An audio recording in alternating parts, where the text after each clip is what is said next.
En lo que queda del programa vamos a hablar de deuda, la deuda en nunca acabar de la República Argentina, y de dólar.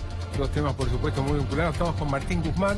Gracias por venir. Martín es economista de la Universidad de Columbia, trabaja en el equipo del Premio Nobel Joseph Stiglitz, y Ariel Wilkins es del Instituto de Altos Estudios Sociales de la Universidad de San Martín, y ha venido trabajando en qué nos pasa a los argentinos históricamente con el dólar. Empiezo con vos, Martín. ¿Qué se puede hacer con esta deuda que nos tiene a maltraer desde hace 40 años por lo menos? Bueno, lo que está ocurriendo ahora es que Argentina se está sentando en un camino que es profundamente negativo. Ya la estrategia que planteó este gobierno no funcionó. Lo que ocurrió en abril y mayo fue una revelación para los mercados internacionales de que el rumbo que seguía Argentina no era aquel que sobre la expectativa que se había generado al comienzo del gobierno de Macri.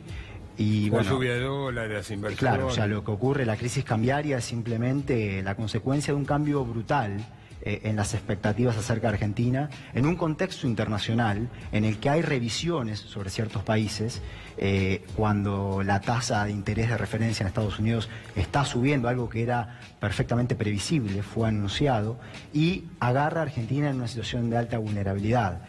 Ahora, el tema es cómo se maneja eso. ¿Cómo se maneja eso, dada la situación? Exacto, y lo que implica la forma en que se está manejando. Y lamentablemente lo que está haciendo esta administración es implementar un esquema de políticas que lamentablemente va a empobrecer al país. Porque primero lo que hacen es tratar de acelerar la velocidad a la cual se reduce el déficit fiscal primario, haciendo un ajuste fiscal que es de un tamaño sustancial. De hecho, lo que viene ocurriendo en Argentina del año 2011 es una lógica de ciclo político. El país viene creciendo en los años electorales y cayendo en los años en donde hay elecciones. Lo que ahora estimo que va a ocurrir en el año 2019, año electoral, es que esa lógica se va a romper.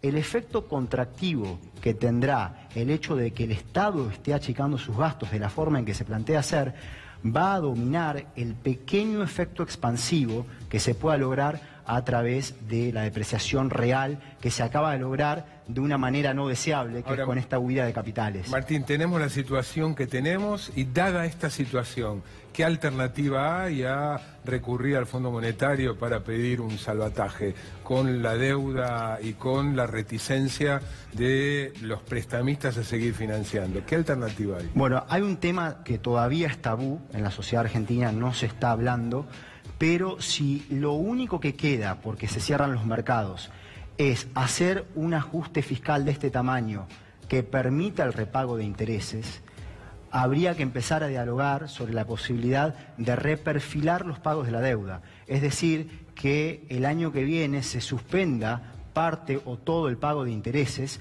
para que el país no esté forzado a hacer un ajuste fiscal que, como digo, va a terminar destruyendo capacidades productivas. ¿Eso no es un default, Martín? Eso técnicamente no es un default, pero si el país se continúa en este camino que plantea el gobierno actual, lo que va a ocurrir es que, lógicamente, la caída en la actividad va a generar una caída en la recaudación, que va a hacer que la carga de la deuda con respecto a los recursos que obtiene el gobierno sea cada vez más alta, y eso inevitablemente terminará en una reestructuración que va a ser muy costosa, porque además la forma en que a partir del acuerdo de los buitres se integró este gobierno en los mercados financieros internacionales hace que reestructurar cualquier contrato, emitidos principalmente bajo la ley de Nueva York, con la que ya tuvimos muchos problemas, sea muy costoso.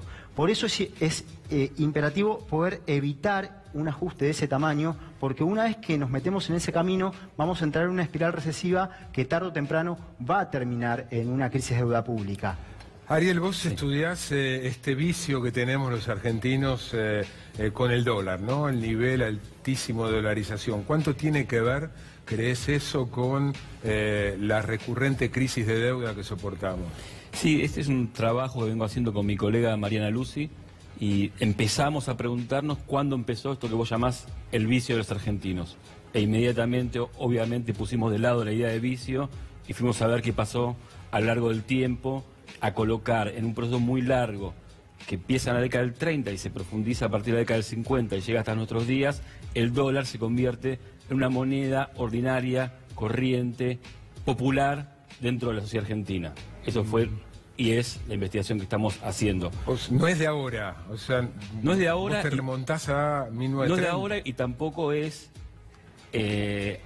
dentro de la cronología que está más o menos estabilizada, que es a partir de finales de los 70, donde hay un momento clave, fines de la década del 50, ahí se encuentra que el mercado cambiario, específicamente el dólar, empieza a ser algo interesante, no solo para los expertos vinculados al mercado financiero y al comercio exterior, sino a un público amplio, lo que los diarios de la época llamaban los curiosos. Y desde la década del 50, fines de la década del 50... Bueno, el quien ha visto un dólar, ¿no? El quien ha visto un dólar es previo.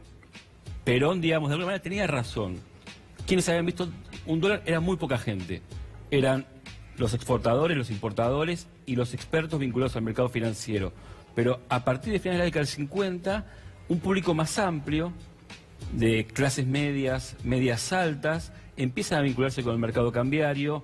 Los medios de comunicación, sobre todo la prensa, empieza a cubrir el funcionamiento del mercado cambiario y empieza a detectar... De los años 50. Fines de la década del 50. O sea, no es como algunos dicen, la dolarización de los argentinos tiene que ver con el plan Bonex, el default, la hiperinflación. Todas viene de son antes. inflexiones que profundizan un proceso que con mi colega Mariana Lucy llamamos la popularización del dólar, que tiene diferentes etapas. Esos son procesos de profundización, pero que comienzan a fines de los 50, tienen su primera etapa en los 60, y entre los 70 y el 80 hay una gran expansión del uso del dólar y la preocupación de los argentinos por el dólar, al punto que uno puede entender la convertibilidad como un intento de disciplinar ese humor social vinculado al dólar. Al país le faltan dólares, en realidad le faltan dólares, si contamos los que están afuera, los que están escondidos, en tema de discusión. Y al programa le falta tiempo, así que no faltará oportunidad para seguir hablando, lamentablemente, porque todo indica que esto va a seguir siendo un problema. Les agradezco mucho, Martín, Ariel, por venir. Nosotros nos volvemos a encontrarnos el próximo lunes a las 10 de la noche. Ustedes, por supuesto, se quedan a continuidad de C5N con el No Te Duermas. Muy buenas noches.